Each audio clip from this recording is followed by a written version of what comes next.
И ето как бързо, лесно, вкусно, всеки ден когато се прави, след като си получил стейкинга.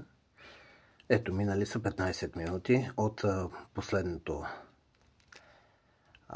раздаване на стейкинга и съответно вече може да се вземе следващото. Така, веднага правим реинвестиция, т.е. добавяме към стейкинга, въведете.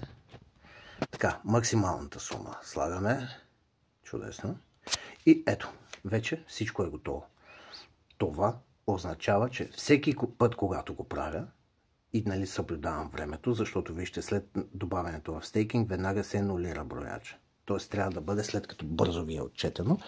И всеки път, когато го правя, пасивният доход започва да скача и се увеличава сложната лихва.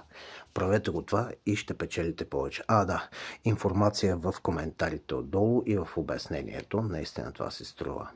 Чао от нас. И е безплатно. Направи го.